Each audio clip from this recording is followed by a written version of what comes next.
Yay, new dildo.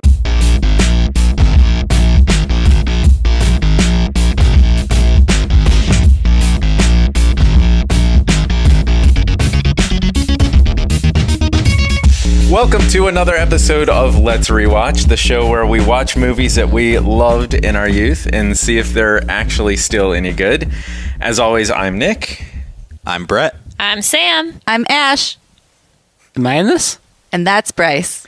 And this time around, we have a film from a director who I guess I'm kind of surprised. I thought we might never have a movie from this director on our show.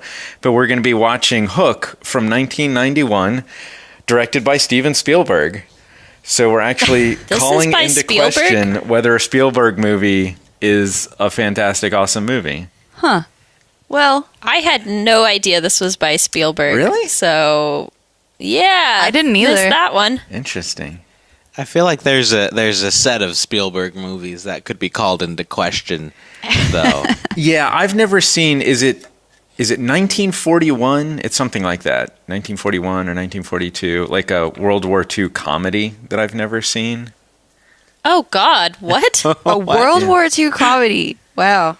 Like Springtime for Hitler in Germany? I don't think it's quite that beat, but yeah. So it was 1941 was the movie. John Belushi, Dan Aykroyd. I've never seen it. But yeah, I guess there are some other lesser known Spielberg movies that may not be masterpieces. I don't know. But yeah, we're talking about Hook from 1991, which I always kind of think of as. You remember when we were watching Men in Tights and I said there's just too many Robin Hood movies? And I think I said there's too many there's Peter just Pan too movies. many men in tights. too many tights. No, there's too many Peter Pan movies, I think. I would agree. Yeah? And a lot of them are bad. Yeah. This to me is the Peter Pan movie with celebrities. Yeah. Yes. Which was always kind of a weird thing. Like, it's all famous people. Didn't the newer one have some big name people too? I don't know, but it tanked real hard. Yeah. I never saw it. I don't even know which newer one you're talking about.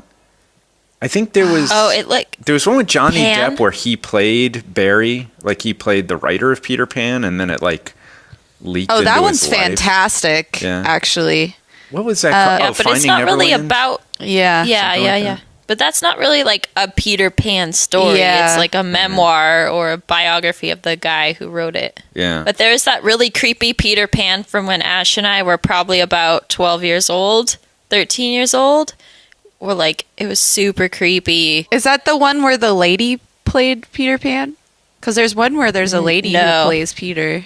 Well, that's tradition typically in the theater, from what I understand. So some of the earlier films, it was women, just because that was always the theater tradition.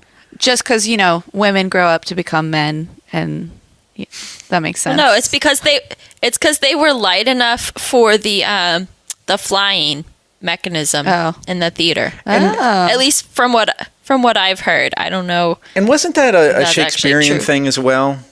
Or it was the other way, guys playing women? Yeah. Okay. Women weren't allowed to be actresses. Right.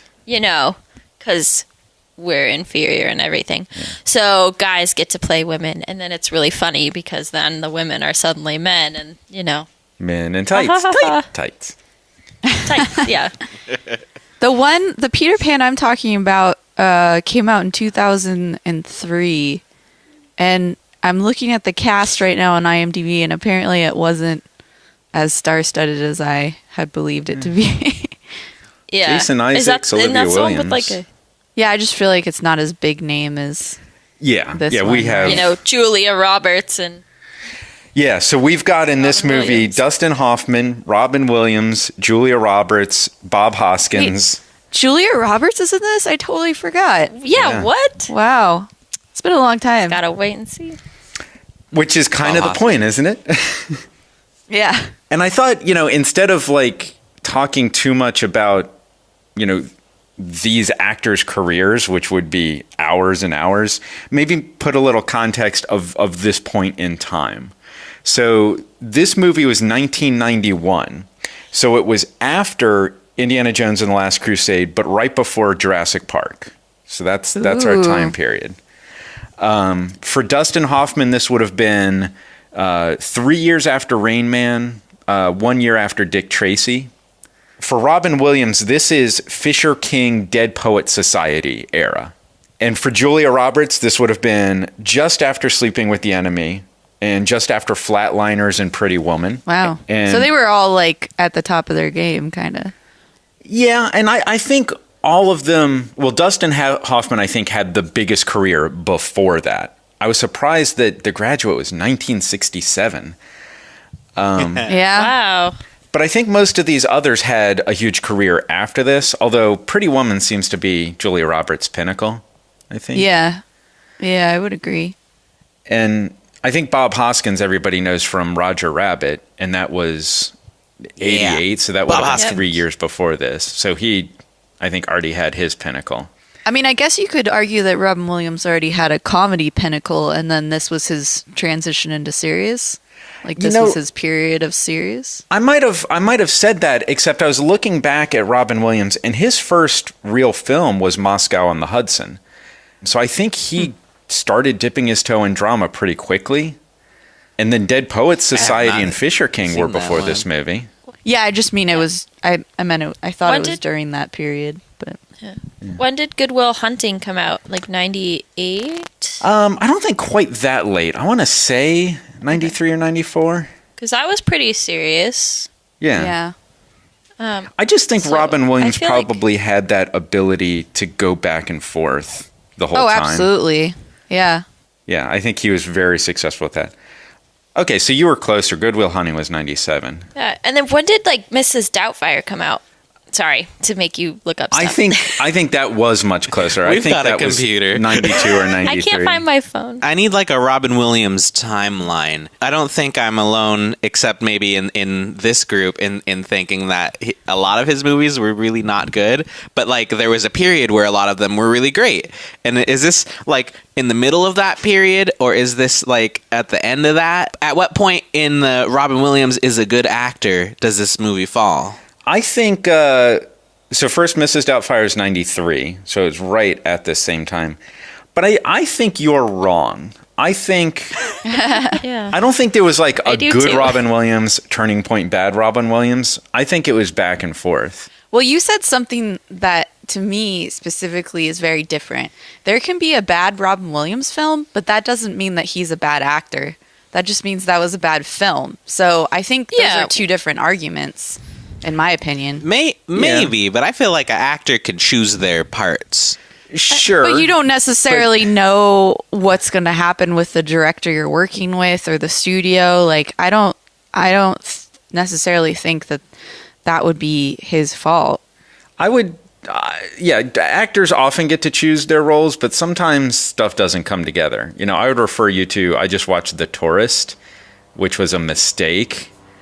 Great actors in just a horrible movie. I think that definitely happens pretty regularly, actually. I mean, I think you might be super right though, Nick, about the inconsistency. The back and forthness. Oh my Good Will God. Hunting and Flubber came out in the same year. Oh my God. Which of those is the good one and which is the bad one?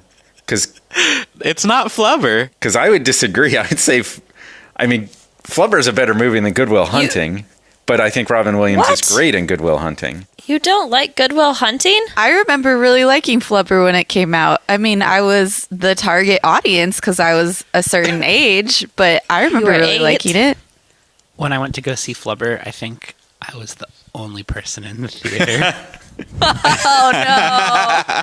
I love when that Does he happens. just do like a serious movie and a comedy to like balance himself out? Because like on the IMDb, Jack and the Birdcage, same year. Well, I mean, if you were an The actor Birdcage. exploring both of those paths, you'd probably enjoy that. You know, let me. Well, and Yeah. I guess that's the thing that I was wondering, like, maybe it's not so black and white back then as it is today. Like, I feel like if you're an actor branded as a comedian, you know, it seems like it's harder for people nowadays to transition back and forth fluidly from dramatic to funny. Oh my God. He was in freaking Fern Gully as the Bat. Oh, yeah. I didn't know that. Sorry, you were having something really thoughtful to say, and I just chopped you up. Price check on prune juice. Price check on prune juice. I was just saying, it seems like Melissa McCarthy, for example, she seems very branded as you're a comedian. Yeah, she's and stuck. while she's, and you don't see very many actors, I think, transition back and forth nowadays, except for like James Franco, who that motherfucker does it, but I don't know. Well, I think Robin Does he? Williams and Tom Hanks are the best examples of that. And Yeah. oh God, who's I would agree. Batman? Michael Keaton. Well, Who that's is a Batman? good question. We've all been wondering. But yeah, Michael Keaton definitely pulled that off. Oh, But, yeah. But I think you're probably right that now anybody really launching their career now is probably going to get stuck in one or the other. Yeah. Well, it's also kind of a weird film industry thing that has really shifted where the people who like describe, cinema don't really consider comedies as like serious filmmaking. Totally. They don't. They kind of look down on it, which is sad because back in like the 40s and 50s, comedies used to win Best Picture. And now it's like super serious films. Yeah. So how about this for counterpoint? Jason Sudeikis. Okay. He's been that? playing that game. Who dat? Oh, he's a Saturday Night Live guy. He was in Horrible Bosses. What else was really recognizable? Oh, but he's done. But is he doing it successfully? I don't think so. I think he's very successful in small dramas that aren't getting, a ton of success. But I think the dramas that he's doing are really good and really well respected. And also, he's in the Angry Interesting. Birds movie. So, Yeah. So, well done, Sudeikis. but I guess at the end of the day, it's really easy for us to be like, oh, I can't believe he took that Angry Birds position. But it's also like, yeah, he probably needed to make some money, right? Like, at the end of the day, acting's still a job. Yeah. Also, for animated films, it's super easy for actors. Like, they don't have to get dressed up. They don't have to, like, hit marks and, like, remember action. They literally, it's like a 2 or 3 day thing.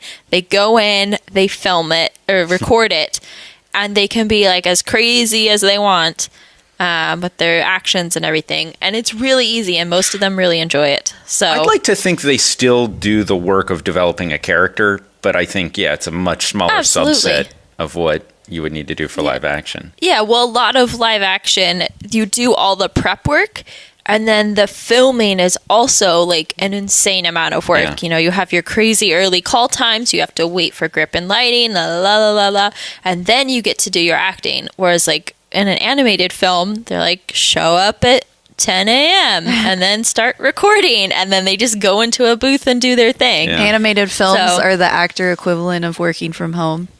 Kind of, in your pajamas. Yeah, pretty much. Yeah, pretty much. I mean, they usually don't, and they still get a star wagon. I but, would. I'd show up in my pajamas. Be like, let's do this. Pajama party. So, it's funny. We're talking about actors who ride that line between comedy and drama. And then this movie also has Dustin Hoffman, who I think has done that very well. That's true. That is true, I mean, look at that bizarre situation with Dick Tracy. Compare that to, like, Tootsie, hilarious, Graduate, very grounded, kind of weird drama. Rain Man is kind of your pinnacle of drama. So this guy plays that game. That's true. I've never seen Dick Tracy. It's weird, man. Oh, yeah? It's, many years before they found or figured out how to do comic book movies. It's a weird one. Oh. Yeah. But yeah, even Bob Hoskins, who's not like a superstar, I think he rides that line very well too, between drama and comedy. So I think you've got a bunch of actors in this movie who are those people, which I think kind of makes this movie weird. So, when I look back on this movie, I can't say I remember loving it. I kind of remember it being a movie that I was confused by the tone of it, where I wasn't sure if it was comedy or what. Wow. Am I remembering this wrong? I can see how you would think that. but I didn't feel that way. Yeah, I guess I can see how you would think that, because there are elements of humor to the movie, but it does. I wouldn't call it a comedy because I think it genuinely takes itself pretty seriously. Okay. But I mean, I'll just counterpoint with, I remember absolutely loving this movie. This is one of the movies Interesting. that I watched many times as a child, and it's been a long time since I've seen it, but I feel like I've seen it maybe in the past like 10 years or so. I don't know, maybe not, but I always remember enjoying this film every time I saw it. Robin Williams kind of plays both fields in this movie. He plays both serious, but he still has a little bit of his comedic genius in there. Do you feel like it's the Jumanji thing? I think this is going to be way better than Jumanji. No, I in my mean opinion. his performance. It's like, yeah, on paper it's serious, but he's got that childlike behavior that makes it a little funny. Yeah, I guess so. For the first half of the film, he isn't like that, though. Okay. I don't know how much of the movie you remember, but he's the stuffy grown-up adult who doesn't want to be childlike at all. Okay. And it's not till the second half of the movie that really blossoms, and he starts embracing that because he's in Neverland. Yeah. I don't remember this very well, but that sounds like a thing that Robin Williams can pull off. Yeah, and It does. It honestly, it would remind me more like Mrs. Doubtfire, where, Mrs. Doubtfire kind of the same path, where it starts out where he's kind of... That's the whole like antithesis for everything, is that he's too kid-like. Like he lets his kids throw that party. Yeah, and that's like true. He has his heavy drama So- stuff at the very, very end. It's true. And in the middle, he's all, hello! Yeah, I guess I'm just saying he like goes up a level is what I'm trying to say.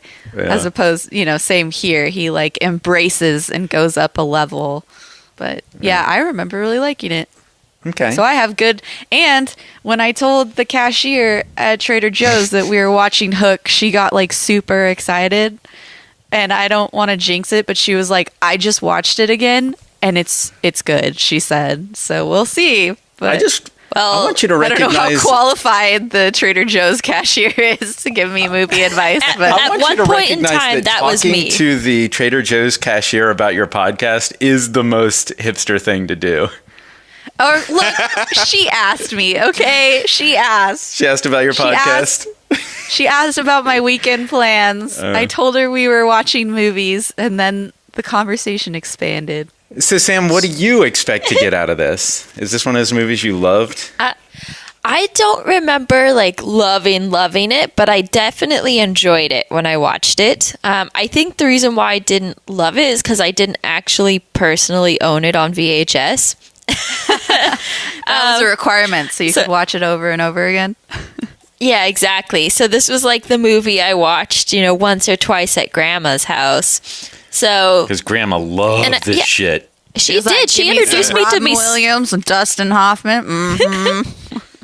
Yep, she introduced me to some good movies. Apparently. Well, I thought they were good. Willow was one of them, but we'll see. Legend was one of them, and we know how that came out. So who knows? But she also introduced me to Princess Bride, which is flawless and amazing. Yeah. So I expect to enjoy this. I don't expect it to be a perfect movie, but I definitely think it will hold up in terms of like watchability and just entertainingness. Bret, are you the one that's bringing this movie to the table? Who brought this to the table? Why are we watching This this? was Sam's suggestion. I just remember we had talked about Hook. I just remember we had talked about wanting to do it, and I was like, we all want to do it. Yeah. So, If nobody wants to watch this movie, we can just move on with our lives. no, I want to watch it. Oh man. So I have a couple of memories of this movie, and it's not so much memories about a specific viewing as it is two separate reactions to it. Once when I was younger, and I was like, yeah, what a great movie. And then I feel like once when I was in middle school and I watched this again, and at some point I was just like, this is fucking dumb, and like turned it off. Aw. Interesting. So I know in me there is the potential for both loving and hating this movie this time around, because To be fair, Bret, you were a little bit of an asshole in middle I was school. an asshole. I was just gonna say that. Yeah. You were like, empathy? God, turn it off. Yeah. Thinking back, the things that I Very can accurate. remember, I think I'm gonna like this one. And I usually don't do this, but I with Nick's saying of how many stars are in this film, I had to scroll down the list a little further, and I'm really looking forward to seeing Carrie Fisher and George Lucas making out on a bridge. What? Carrie Fisher's in this? Making? And also What? a cameo by Jimmy Buffett. Oh my God! No, Does he that's have Jurassic 2 World. margaritas? Yeah. Does he have 2 margaritas? He's taking to safety. He is the shoe stealing pirate. Whenever that comes up, the shoe. That makes Wait, sense. Why is Carrie Fisher making out with who? Who'd you say again? George Lucas. Why? On a bridge? What? It's I don't know, but it's in there. Interesting. So And Is that in look out for it. Spoilers. And also, Is we that- have Let's see. Maggie Smith, who we all know Oh, is yeah. Professor McGonagall from the Harry Yes. Potter, and the Dowager Countess from Downton Abbey. So I'm excited to see her. What do you think, Bryce? Is this going to be any good? In all seriousness, I did see this movie when I was a kid, and I really liked it. Oh, really? So This is Bryce walking that line between comedy and drama. That's very heartfelt, emotional, thought-out opinion from Bryce there. it's like under 10 words still. You hooked us with that review. Oh God. Take it back. Never. So we're going to rewatch Hook, and unlike most of the movies we've been watching lately, this one actually is on Netflix. And I actually had a little brain failure a moment ago when I searched for Netflix on Netflix, but I was able to back up and find the movie. So yeah, on your typical online rental services, but also available on Netflix. So we're going to rewatch it, and then we'll come back and see how we feel. Music transition. Music transition. Music transition.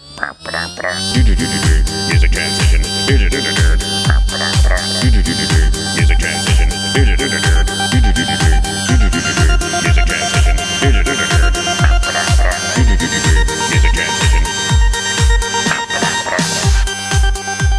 Roofie. Oh. Roofie. Oh. Thanks for the enthusiasm, everybody. Good job. So we just finished rewatching Hook, the Spielberg Peter Pan classic, and I think we should address the elephant in the room. I think this movie has stolen a lot from Robin Hood Men in Tights. Specifically the tights. I kind of felt like that too. There were a couple scenes like when all the boys, the little boys dressed up like pirates. I was going to say, I was like, this is the thing that Bret pointed out in the last movie that he said stole from another movie. They even made jokes about the tights. I thought you were going to address the elephant in the room that Hook is not on Netflix. Yeah. In the US. Yeah. For our listeners who don't know, Nick is currently in Italy, and apparently in Italy you can watch Hook on Netflix, but in the US you cannot. But it was on Hulu. Oh, was Oh, it? it's on Hulu. Yeah. Interesting. We had it on Blu-ray. Yeah. I was gonna ask, man, for 58, did Maggie Smith look super wrecked in this movie? I'm sure they made her like older, right? There they was had some. to. There was some heavy old person makeup. I thought it was pretty obvious, the old person makeup, which is weird because they basically did all this work to make Maggie Smith look the way Maggie Smith looks now, but just a slightly artificial version. I know. I was thinking, like, does Maggie Smith not age? Because she just I know. looks the same. That's what I said to Bret too. I'm like, Maggie Smith is like the person who's been perpetually the same age for like 4 decades. You know, I truly think Maggie Smith was the best thing in this movie.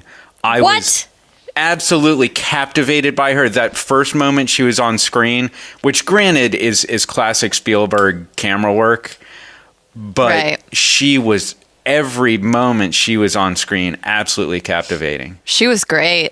I'm not denying that she was great, but I will counter with, and I think Bret feels the same, that Hook and Smead were the best thing in this movie. You know, I have this weird memory that Dustin Hoffman, like when I saw it before, like Dustin Hoffman was terrible and a terrible makeup job. And I don't know where that memory came from because he was fantastic. Yeah, 'cause he was great. He was a chameleon. I couldn't see Dustin Hoffman in that at all. That one scene, don't try and stop me, Smee. Don't try and stop me. The guy who plays Smee, I fucking love him so much. Like I remember Bob when Hoskins. I was a kid, I loved his character in this movie as well. Like Smee is just he's such a small bit character, you know, in most other Peter Pan movies, but they really they just gave him so much to work with. It was amazing. In fact, some of my favorite quotes from the movie were his two quotes, and that was he's Peter Pan or I've got a dead man's dinghy. or I've had an apostrophe. That was amazing.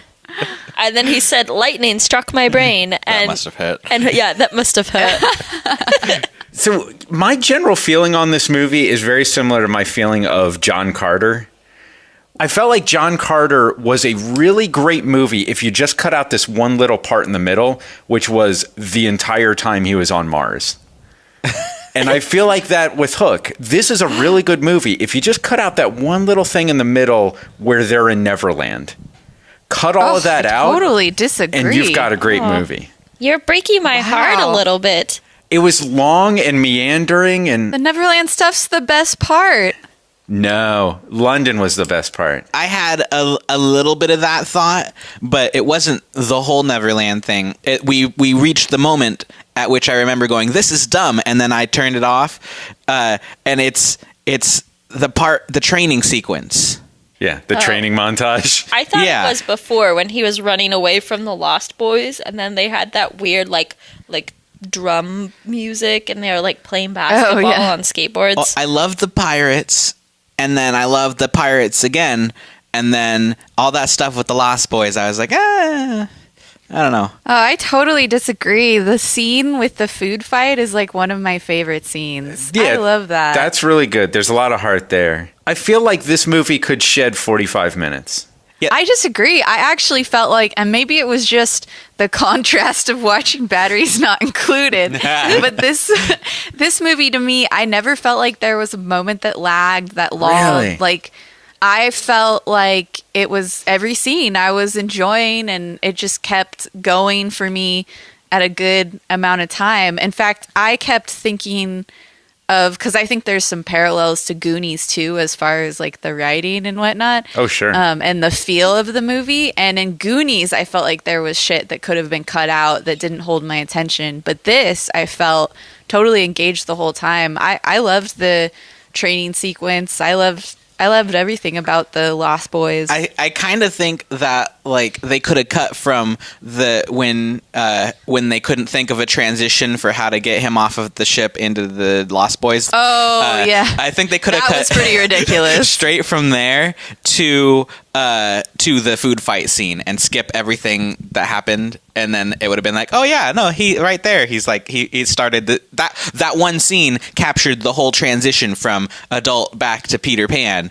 Yeah, but it would have been too harsh of a transition if, like, the next scene he's believing. Like, he had to have that emotional beat, you know, to get there, in my opinion. Yeah, you're right.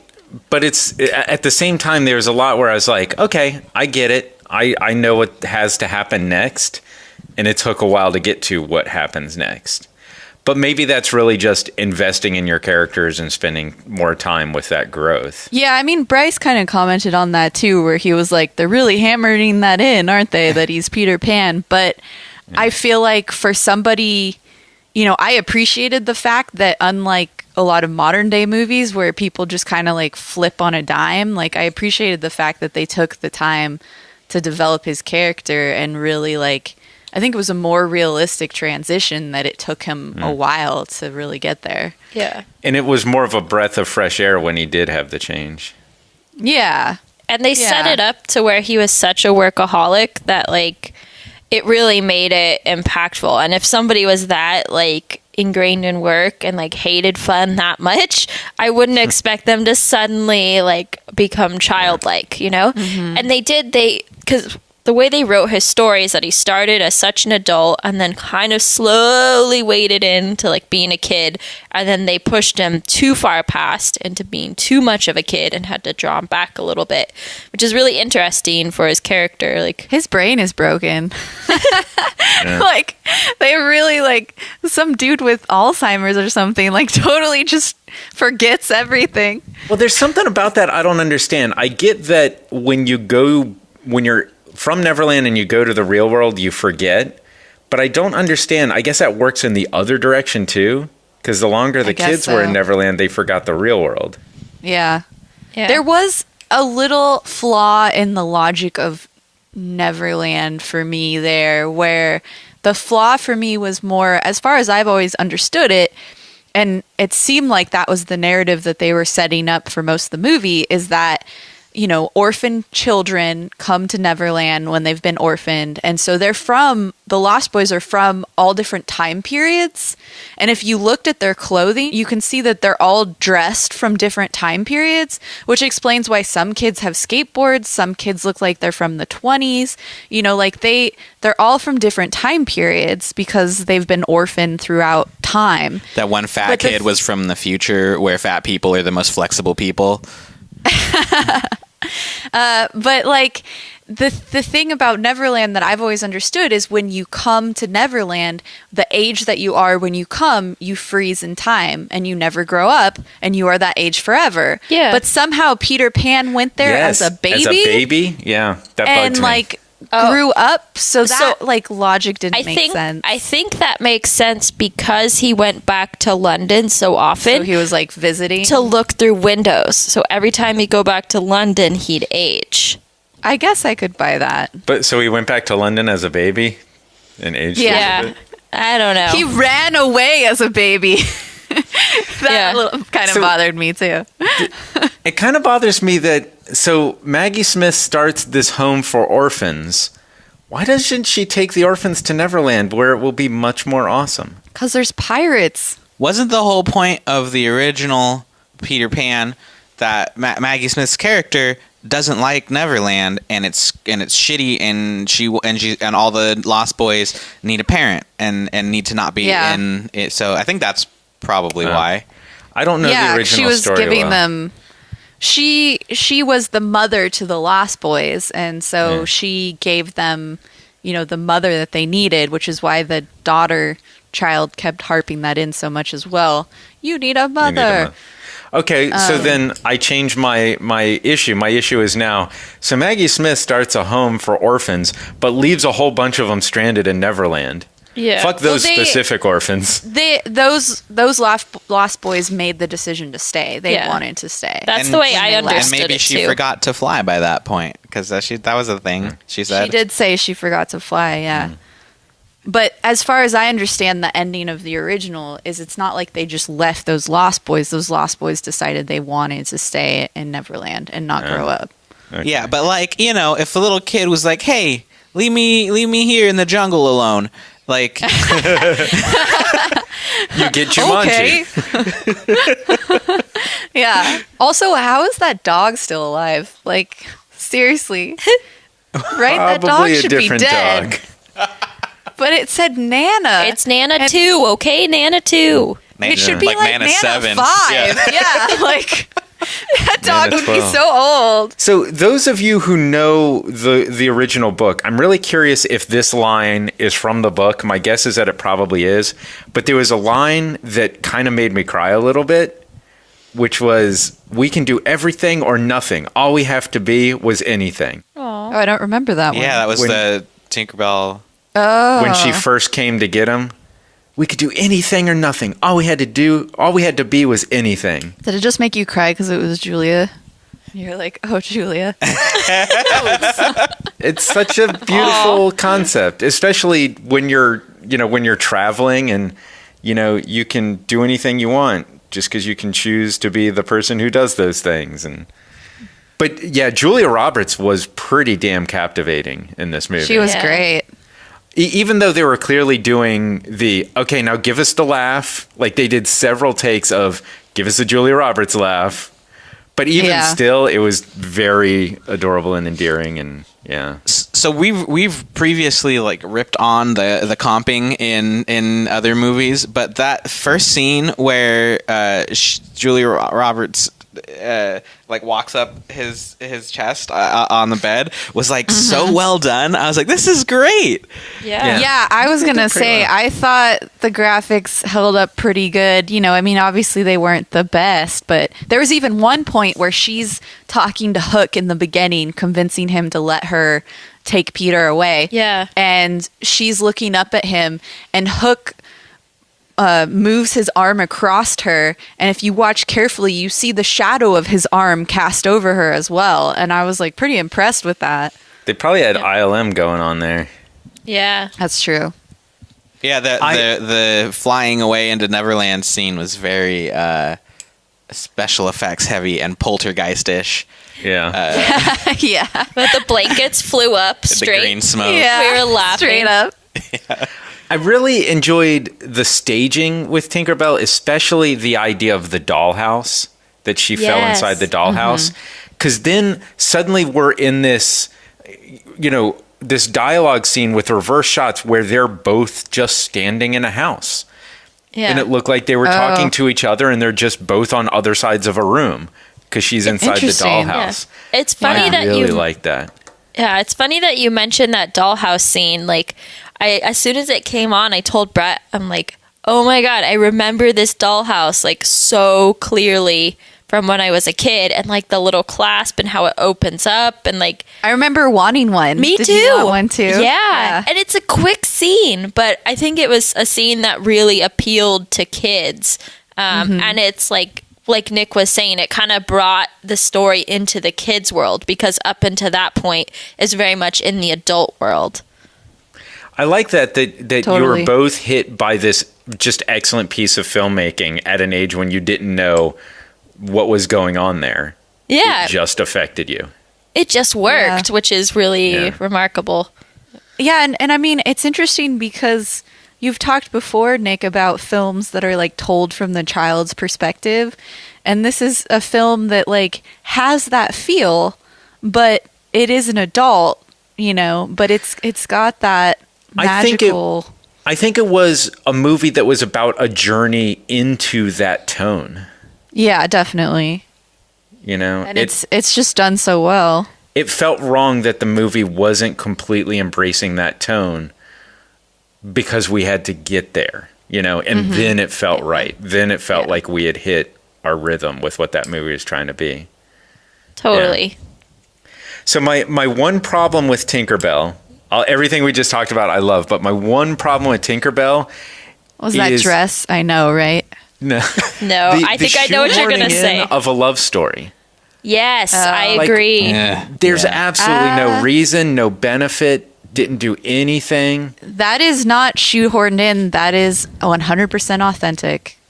That is from the original story. She was jealous of Wendy when Wendy first showed up because she was in love with Peter, and she saw Peter starting to fall in love with Wendy, and she gets jealous and she even attacks Wendy. So that is not shoehorned. That is 100% authentic to the book. But is it like a bitch?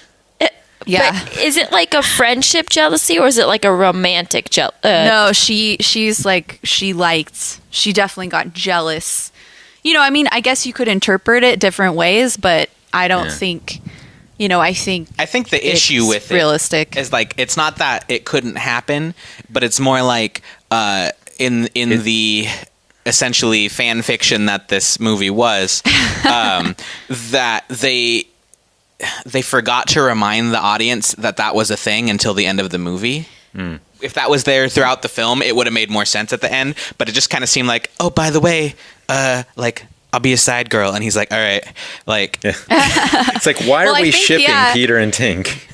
My bigger problem with it was, like, it's not just Tink. The bigger picture of, like, Peter's just, like, getting all the ladies. And it's kind of creepy and weird. It bothered me. Well, Like, yeah, the mermaids and like, oh, I'm just gonna marry your my girlfriend's great granddaughter. Like, And I it's a think little weird. there's an extremely important thing that needs to be articulated, which is if you see a girl and fall in love at first sight and she is asleep, it is And you not kiss her. okay to kiss her. No. This is not acceptable. There's some stuff in these older movies that is just not okay to do. I'm entirely unfamiliar with the story, but I've heard this thing. Was that kind of like Twilight, where like the side character marries one of the main character's kid or something? I don't know. I haven't seen it. Because I but I've had that definitely thought, and seen I was it like, in this movies reminds me before. of like the horrible Twilight things I've heard. Well, it's like Captain America. He was in love with Peggy Carter. Then in the That's future, it, he's yeah. in love with Sharon Carter. That always Her hit me. granddaughter, right? Niece, I think. But Oh, still, okay. it was always a little weird to me. Yeah, same idea where it's like, well, I'll just move further down and literally cradle rob. Like, gross. well, you lucky men, you don't get to age. We don't get to age. Yeah, It's it's totally cool for like old men to be with young hot women, That but Amy Schumer thing, Yeah. the last fuckable day. yeah. We Well, Oh, in man. in defense of Captain America, it is age appropriate in both scenarios because he was frozen in Fair. ice for 40 years. fair. So speaking of like things that I feel like don't fly today or just like are weird about this movie, I feel like Spielberg has a personal vendetta against fat kids because oh my god, there were so many fat kid jokes. Well, I think that's the 80s. There's the fat kid in Stand By Me, I the thought fat this kid in was Sandlot. 90s. It's that What late was it, 80s, 91? early It's 90s. released in Yeah. the 90s, but it was so Yeah. much special effects. I bet it was filmed like at least In the 80s. in at least 90, Well, like a year no. ahead. What it was is that the script was probably written in the 80s, and Yeah. by the time Oh, it got- that's true. Yeah, that's I true. mean, nevertheless, there were many movies that we've seen here on this podcast where they make fun of the fat kid. There's just always a fat kid in the group. yeah, it's like a running joke in the 90s of the fat kid. Oh my god! I just realized something. Both. All right. This could be This is a spoiler alert for Lost, and I can stop if you. Have you guys finished Lost? I will never watch Lost. I have not. I finished it. Because in both this movie and Lost, when our main character leaves, he leaves the fat kid in charge. Peter, we have to get back to the island. Peter. Yeah.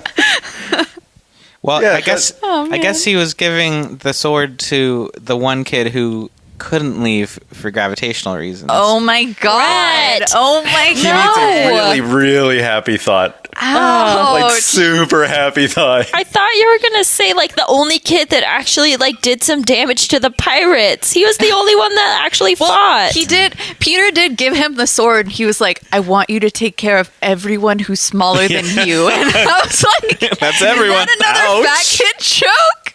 Oh my god. Well, it's funny because they're like they tried really hard to hide it, but they had one shot in the movie where it was like, you know, oh, he's fat and he can just step on the planks of the dock and hurt people. But then they had like the slightly wide shot, and it was like, no, he's still like a third of the size of that adult, but like Yeah. he's still going to like outweigh Yeah. him for a joke. Somehow. The science doesn't work. Did you guys Yeah. notice at the very end when he's like giving the sword and choosing who's going to be the leader? There's like one brand new kid who is not there the whole movie. yeah, Oh, yeah, right in the middle. the blonde the blonde kid. kid. Yeah, It's like, where did you come from?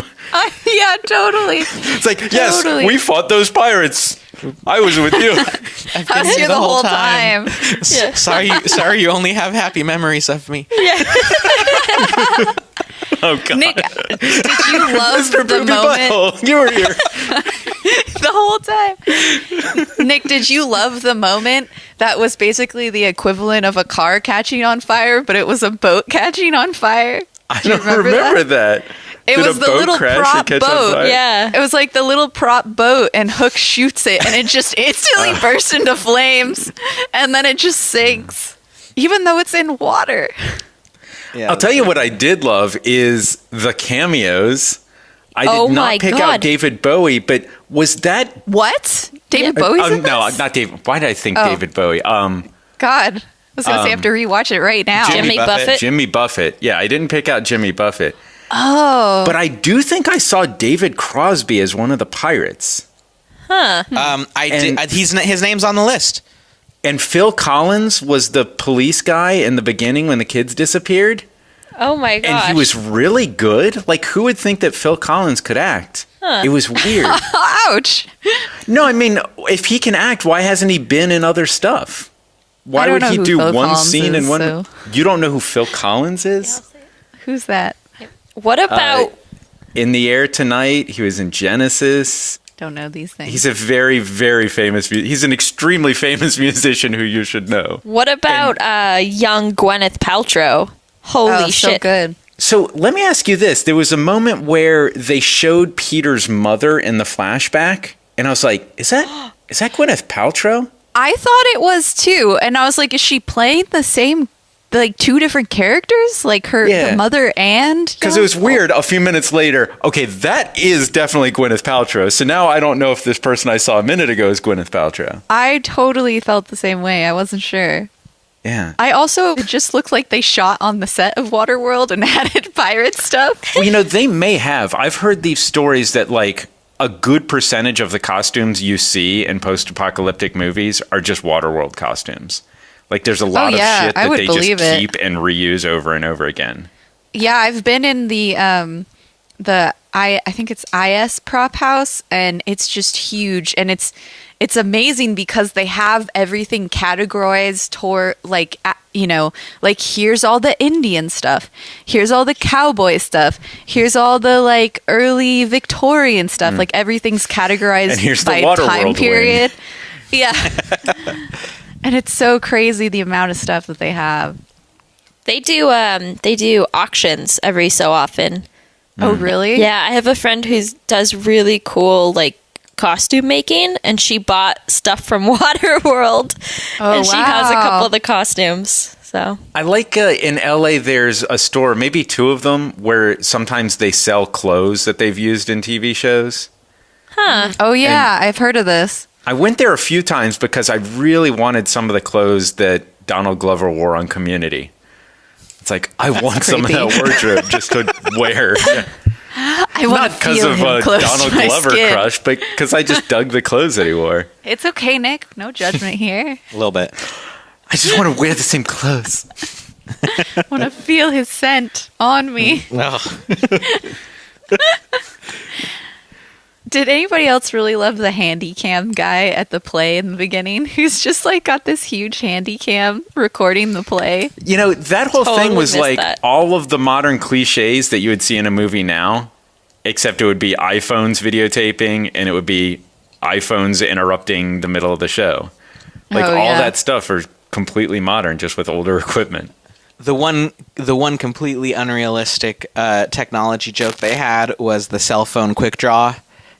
Oh yeah, that was so bad. So bad.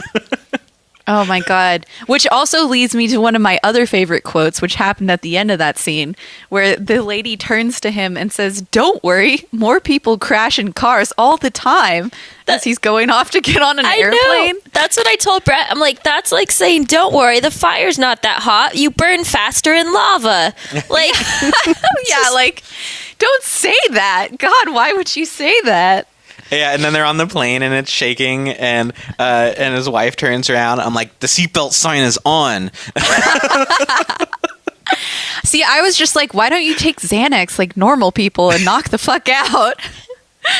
They also had that classic thing that I see all the time in movies, like, this airplane is way too roomy. You've got so much legroom. Yeah. well, the thing is like decades ago, that probably was at least more close to what an airplane was like than they are today. They were flying Pan Am. Yeah. Yeah. I know. I was like, Pan Am? My God. Oh, that reminds me. Didn't you feel like they were setting up that Peter would have to use that parachute? No? Well, like once it was- in Neverland, he should need that parachute for something. The parachute was the payoff. Well, the setup was the drawing. I thought it was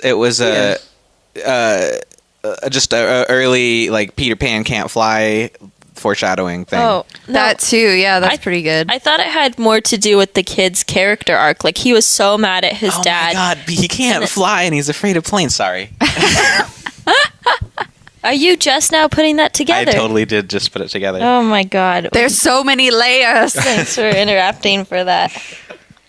I was going to So have some much depth. touching, heartfelt thing about the kid and his forgiveness of his father, and you ruined it. Yeah, but it was the little girl who gave it to him. I thought it was the But boy, I think but you're okay, never mind. Then that doesn't make any sense, and I'm wrong. But I think you're still right in the sense that it was supposed to be a setup and payoff story arc for the children, for sure. Yeah. How he can wrong them and like ignore them, and they still only care about him and his feelings and his attention, and he can't reciprocate that. Yeah. And I think the little girl felt like she did something wrong because he yelled at her, you know, in that scene, like, get them the fuck out of here. And so I think it was her way of being like, I'm sorry, Daddy. I love you. Yeah. Take this parachute. Yeah. Yeah, This is that a all normal worked. thing children make. I just assumed it would come back in Neverland. Well, you should write Spielberg. Dear Spielberg. Missed Dear opportunity. I'll write him just like Brett Ratner, and then maybe he'll hand me a career for no reason. Oh, ouch. Also, did anyone else notice that it really seemed like they had a favorite child, and the favorite child was Jack? Yes. Yes. No, the So mother's much. favorite child was the daughter, and the dad's favorite child was the boy. Was it? Because when they ran into the house to check on the children, they both ran to Jack's bed first. I'm just saying. Maybe. And then she just disappears for half the film.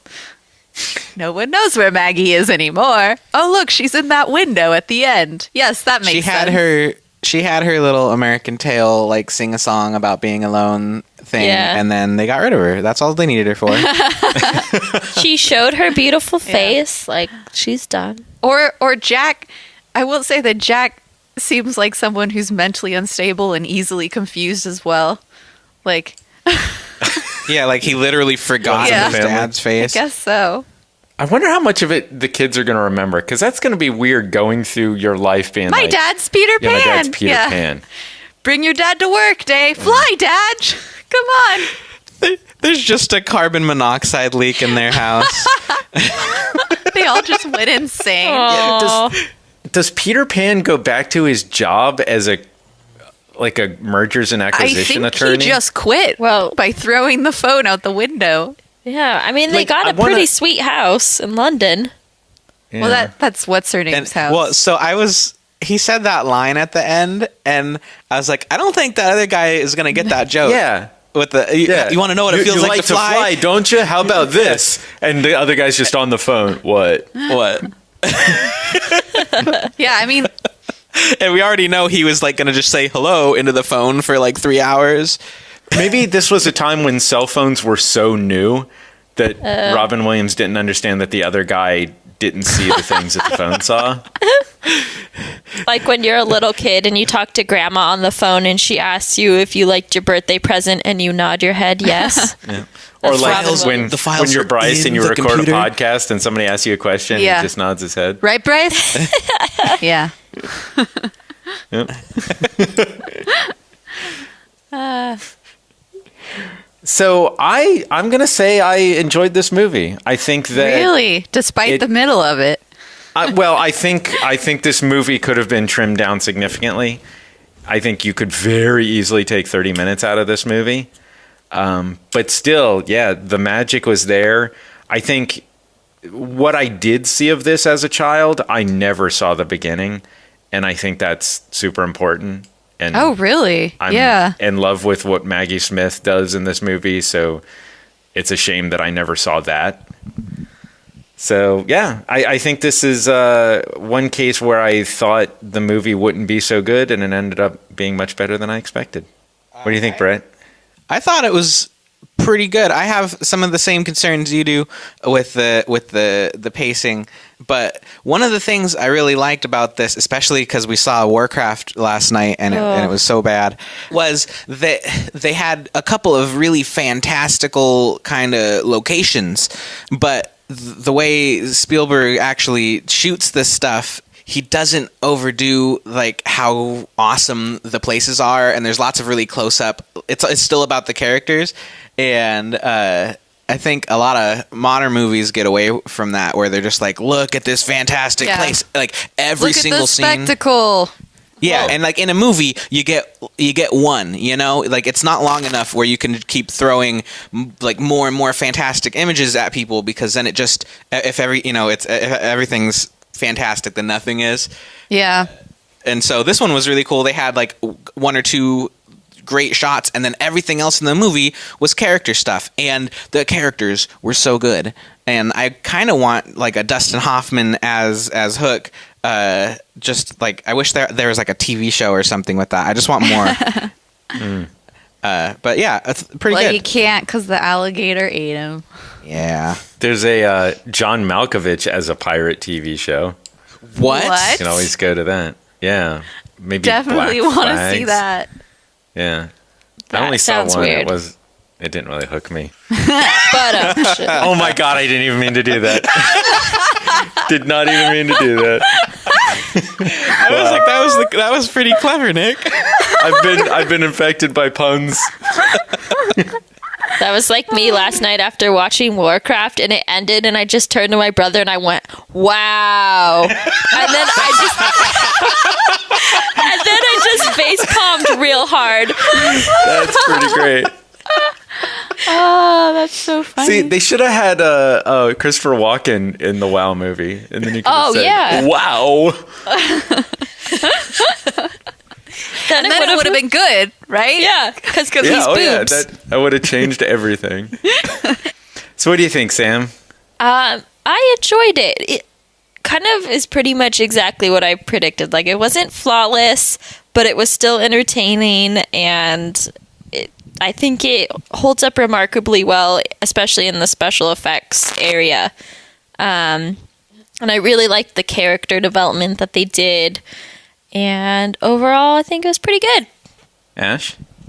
Yeah, I loved it again. I really enjoyed every single minute. And, you know, if I were to sit down and have a child, I would be like, If you were to sit down and have a child, how do you think this process works? shut up!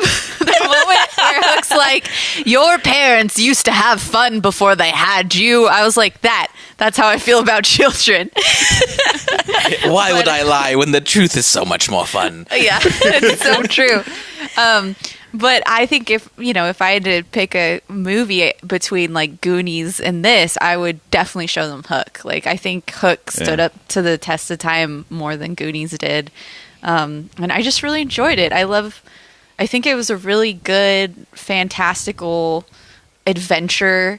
And they did, like you were saying, Bret, I think the set design and the character design is so great. It's easy to fall into that world. So, what do you think, Bryce? It was pretty enjoyable.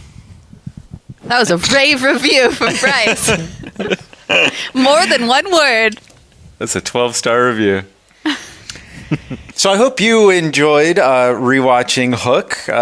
I think all in all it's a pretty decent experience. I had a good time. Yeah, thanks for listening, everyone. If you like the show, this is part of Laugh Stash TV. It's this podcast and a YouTube channel that has all kinds of stuff on it, like video game parodies and a drinking show where me and Ash get super drunk. Very good. And there's guests on that. There's a cooking show. That's it. Yeah. That's the end. Yep. I mean, we have Comic-Con interviews, all sorts of good stuff. So definitely check that out. It's Laugh Stash TV on YouTube, and subscribe. And also check us out on Twitter.